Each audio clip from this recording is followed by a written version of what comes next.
प्रश्नावली 4.2 में 4 सवाल हमने कल पढ़ लिए थे। आज सवाल नंबर 5।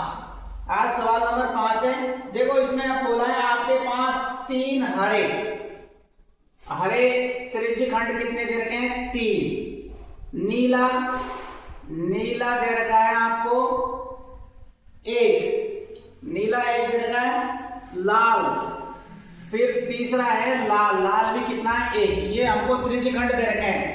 हरे 3 है, एक नीला है और एक लाल है। तो कुल कितने हो गए? देखो कुल हो गए 3 और 1 4 और 1 5। तो हमारे पास में देखो कुल परिणाम प्रायिकता वाले सवाल है। ये प्रायिकता चल रही थी हमारी कुल परिणाम।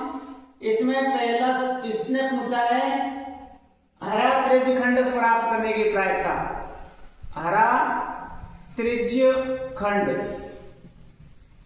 की प्रायिकता, हरा त्रिज्यखंड की प्रायिकता का सूत्र लिखना है आपको। सबसे पहले अनुकूल परिणाम या संभावित परिणाम, अनुकूल परिणाम बटे में कुल परिणाम। अब देखो हरा आने की प्रायिकता, तो हरे कितने यहां पर है? 3। तो संभावित परिणाम कितने आएंगे? 3। कुल परिणाम कितना है हमारा? 5। तो नीचे कितना लिखेंगे अपन? 5। तो हरा त्रिज्यखंड आने की प्रायिकता कितनी हो गई? 3 बटे में 5। फिर वो पूछा है अगला, जो नीला न हो, नीला नहीं हो, ये पूछिए उसने। तो इसकी प्रायिकता निकालने के लिए नीले कितने हैं? 1। नीला कितना है? 1। कुल परिणाम कितने हैं आपके? 5। तो 5 में से 1 घटा दे, कितना बचेगा? 4। और कुल परिणाम कितना आएगा? 5। तो नीला नहीं आने की प्रायिकता कितनी हो जाएगी? 4 बटे में 5। 4 बटे 5। ये हो गया आपका 5वां सवाल। अब छठा सवाल में फिर पूछा है आपसे प्रश्न नंबर 2 में दी गई घटनाओं की प्रायिकता ज्ञात कीजिए। प्रश्न नंबर 2 में पासे को फेंकने वाला सवाल था, वो आपको मैंने समझा दिया। पासे को एक बार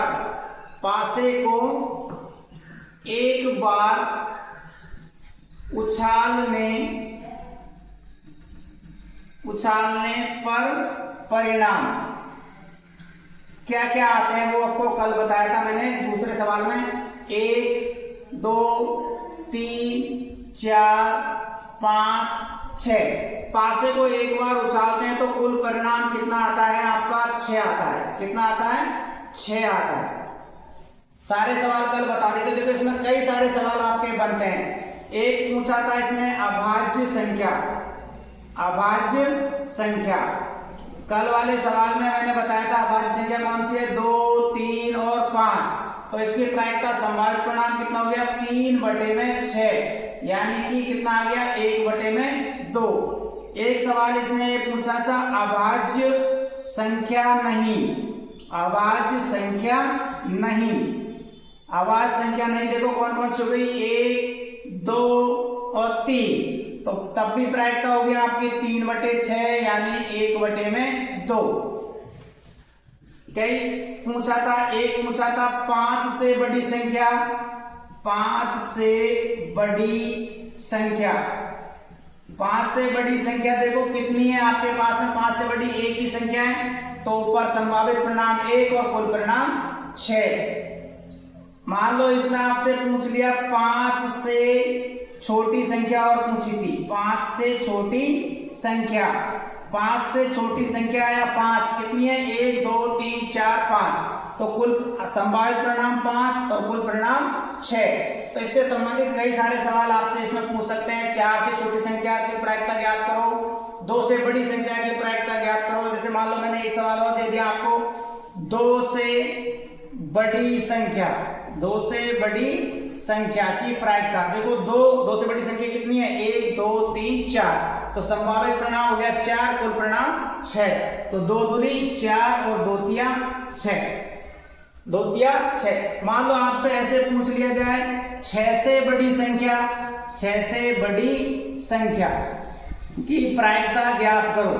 6 से बड़ा अंक आने की प्रायिकता, देखो इसमें हमको पासे को एक बार उछालते हैं तो 6 से बड़ा अंक नहीं है, 6 से बड़ा अंक नहीं है, तो इसकी अनुकूल परिणाम कितना हो जाएगा 0/6। तो इसकी प्रायिकता कितनी आ जाएगी 0/6। इस प्रकार देखो मैंने प्रायिकता वाले सारे सवाल करवा दिए। इस सवाल में देखो थोड़ा सा कल में पहले वाले सवाल में मैंने ताश वाले सवाल भी पढ़ाए थे। ताश वाले सवालों को मैंने आपको चित्र द्वारा समझाया था, एक बार दोबारा रिवीजन कर देता हूं मैं ताश वाले सवालों का। ताश के कुल पत्ते कितने होते हैं 52। कितने होते हैं 52। ताश में 4 प्रकार के पत्ते होते हैं। एक पत्ता होता है आपका हुक्म का, दूसरा होता है आपका चिड़ी का, तीसरा होता है आपका पान का, और चौथा होता है आपका ईंट का। ये 4 प्रकार के होते हैं पत्ते। तो हुक्म के भी कितने पत्ते होते हैं टोटल 13, और चिड़ी के भी कितने होते हैं 13, और पान के भी कितने होते हैं 13, और ईंट के भी कितने होते हैं 13, यानी सबके 13-13 पत्ते होते हैं। चिड़ी और हुक्म इनका रंग होता है काला। चिड़ी और हुक्म का रंग कौन सा होता है काला। तो काले रंग के पत्तों की पूछे आपसे तो 13-13 कितने हो गए 26। आपसे सवाल पूछे काला रंग का एक पत्ता आने की प्रायिकता तो 26/52 करना है। हुक्म का पूछे तो 13/52 करना है, चिड़ी का पूछे तब भी 13/52 करना है। फिर ये देखो ईंट और पान का रंग कौन सा होता है लाल। कितना होता है लाल होता है। इनके भी टोटल पत्ते कितने होते हैं 26। कितने होते हैं 26। 13 पान के और 13 ईंट के। सवाल पूछे आपसे ताश के 52 पत्तों में एक पत्ता लाल रंग का तो 26/52। और एक आपको मैंने बताया था तस्वीर वाले पत्ते, तस्वीर या ऑनर कार्ड।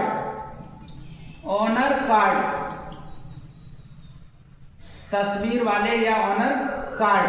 देखो सब बादशाह, एक बेगम और एक गुलाम, सबके देखो 4-4 पत्ते होते हैं।